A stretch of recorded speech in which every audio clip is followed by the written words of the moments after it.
Now, the Conference of Parties 28th edition, COP28, takes place in Dubai, the United Arab Emirates, from the 30th of November to the 12th of December 2023. Now, this conference will focus on various issues, but ultimately addressing climate change through various sectors. And of course, we'll be discussing that on the program. Join me on the other side.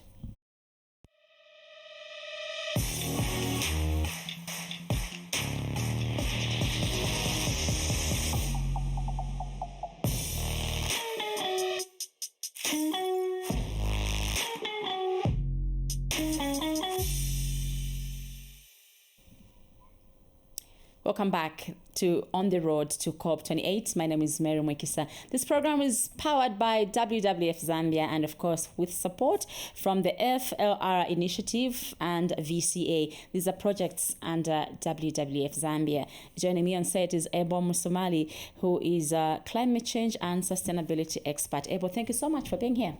Thank you so much for the invitation. All right. Are you ready for COP?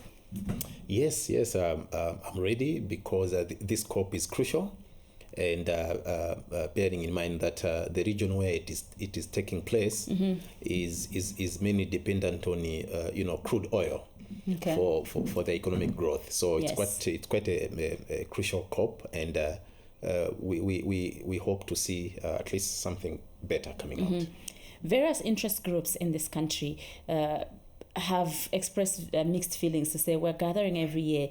This will be the 28th time we're gathering and we're not really seemingly achieving much.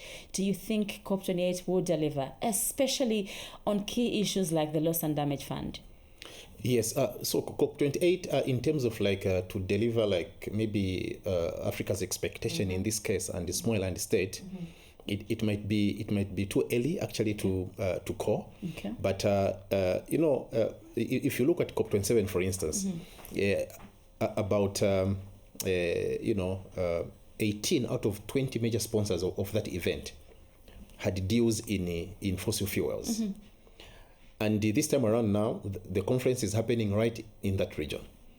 So for issues like a deep decarbonization, for instance, it is quite very difficult. And I think these negotiations have been so challenging, mainly because of countries like Qatar and Saudi Arabia. Okay. So if they were to cut their oil production, what is the alternative for them? Is there some incentives that the world will provide to those countries? Yeah. So and climate change, global warming, it is all it's mainly dependent on fuels. So it's quite a crucial event, but maybe for issues such as loss and damage, the proposed $100 billion to be mobilized. Maybe ideas can be agreed at COP in terms of how those resources will be mobilized. But from my own perspective, I think the quickest way to mobilize the resources for loss and damage in this case is actually to introduce issues such as global carbon tax. Okay.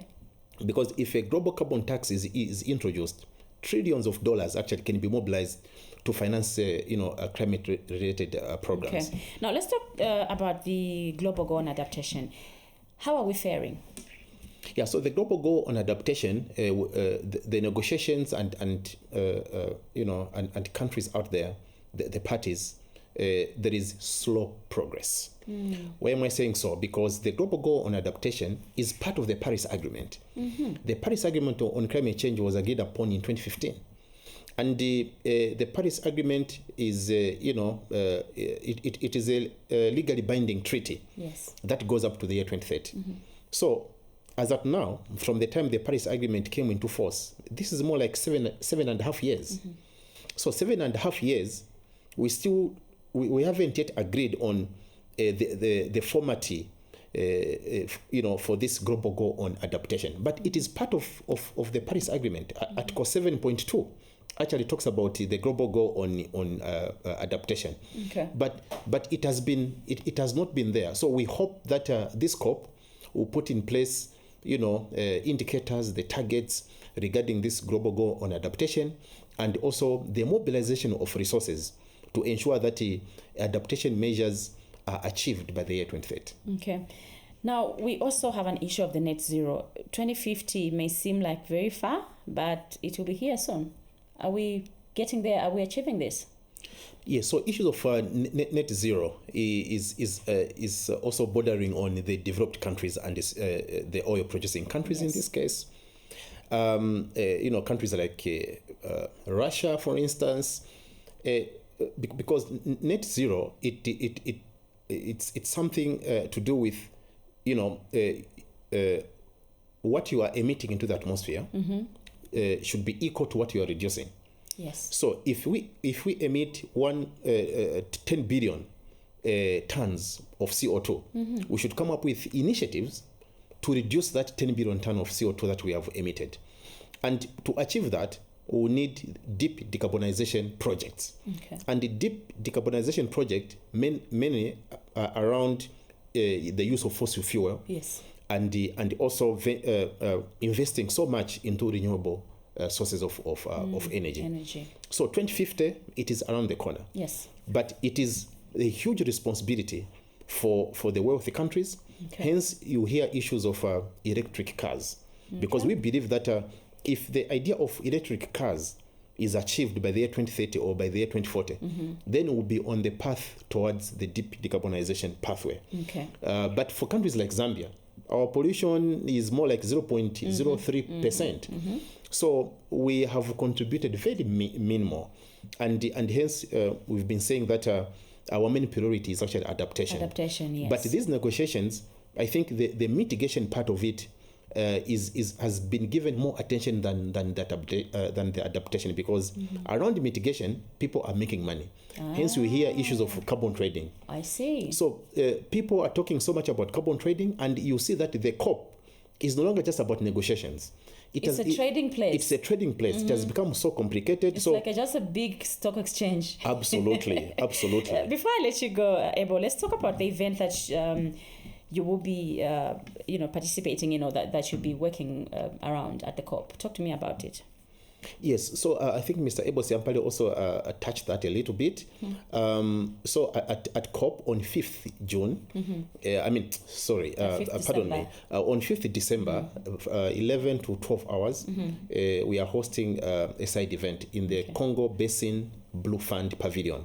Okay. So this event is to show our interest and our willingness as Zambia to actively participate in the protection of the Congo Basin. Okay. Because 25% of Zambia's land is actually in the Congo Basin. The Chambeshi Plains, Lake Mwelu, all that region, the northern part of Zambia, northern Muchinga, northwestern, they're actually part of the Congo Basin. And Congo Basin is one of the major ecosystem in the world, just like the Amazon, that we need to protect to be able, to help minimize or reduce global temperatures from rising. Okay. So that event will showcase what we intend to do and what government and stakeholders like WWF are already doing. Okay. Because there will also be some funding actually that the Congo Basin is trying to mobilize. Okay. So we are trying to position ourselves as well to tap into those resources. All right.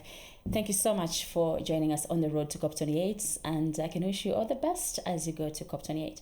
Thank you so much. All right. All right. Thank you so much for your time. You'll be joining me again tomorrow for yet another edition on the road to COP28. Goodbye.